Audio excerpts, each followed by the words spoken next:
Hey team, Adam from Built Beyond 40 here. Okay, so this video I want to explore a really effective upper body workout that you can take to the gym with you tomorrow and get started on. It's a follow-on from last video where I brought you some lower body work. Today I'm going to target upper body. It's not a massive workout, okay? It's not overly big. I'm just going for efficiency here and trying to give you the most bang for your buck when it comes to gaining the most strength and muscle, the most amount of return for your investment in the gym. All right, so the first exercise that will lead the way is incline dumbbell press. Now, the benefit of the incline dumbbell press is it'll give you a lot of front delt stimulation as well as hitting the upper pecs, whereas flat bench tends to be very good overall mass builder, fantastic, but it doesn't really do a lot of front delt stuff, whereas I think up on about a 35 to 45 degree incline bench will get you, with dumbbells, will get you a really nice movement.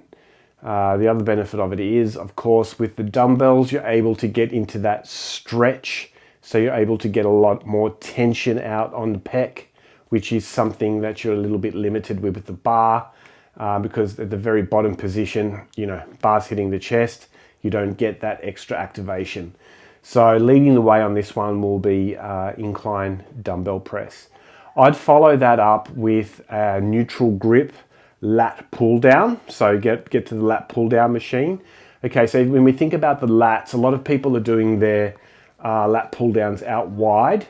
I would prefer to stick with the function of your latissimus dorsi, which is essentially to bring the elbows in close to the arm. So if that's the function, stay tight and neutral grip and bring that elbow in close to the arm. Nice contraction, a nice squeeze in the bottom position, and get a really good extension up top as well. Okay, so when I do this one, what I will usually do is I'll hold the top position for a count of 2, bring it down into a contraction, hold that for a count of 2, and that's a rep. Okay, you could also substitute this one in with, let's say, a barbell or a dumbbell row. That's absolutely fine to do as well. You can play around with them over various training cycles, but I would follow up the incline dumbbell press with neutral grip lat pull down. Following on from that, we can go to some a little bit of arm activation. You can grab some barbell curls, dumbbell curls, easy bar curls. You can choose what you want to do on that one. You could also get in some tricep work, maybe a tricep pull down, or look, a lot of people have issues with their elbows when it comes to the tricep pull down. You could also go with an easy bar tricep extension. Again, it all depends on what's happening with your elbows. I would try and choose the path of least pain when it comes to that. You may even just, do one arm cable pull down for triceps. That works really good as well. So you've got incline dumbbell press, you've got easy bar, neutral grip, lat pull down, barbell curl, dumbbell curl, easy bar curl, whatever you like there. Triceps, an extension.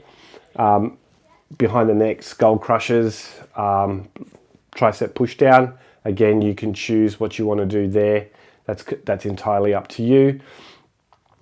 And like I said, the lat pull down can also be substituted out for a one arm dumbbell row. You might want to get into something like a bigger mass movement and get a barbell row in on that one as well. Up to you. You choose what you want to do there.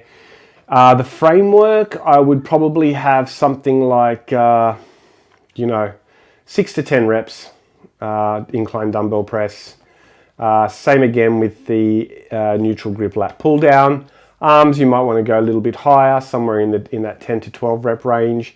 And then you might want to finish off just with a little bit of core work. You might want to do some hanging leg raises, some crunches where you're, not bringing your lower back into play. Lower back always will stay flat on the floor while you're doing that one. Yeah, so that would be like my, top 3 or 4 exercises in that one. Now, you could, for example, work lower body Monday, Tuesday off. Then you could have the upper body workout I've just described on Wednesday, Thursday off. You might want to work lower body again Friday, then the weekend off. Okay, the following week, you might want to do upper body first, lower body, upper body. Okay, so 1 week, one of those workouts gets done twice and one of them gets done once, and the following week, the other one which you did once will get twice, and the other one that you did twice will be done once. I hope that makes sense. Sets wise, again, same principle. With each exercise, maybe 1 or 2 warm-up sets, and then I would normally work two working sets, okay? It's not a whole lot of volume, but the idea behind this is to make sure that you're able to recover and that you're not building up too much overall fatigue. Okay, so that's a whole bunch, I think altogether we're looking at about 7, 8, 9 exercises for the entire body over a training week. That's a good place to start. You may find that, after 3 or 4 months of working that program, that you have, the ability for 1 or 2 extra exercises. You have the ability for a little bit more volume, so be it. You might find that what I've just prescribed here is way too much. This is stuff that you need to work out for yourself.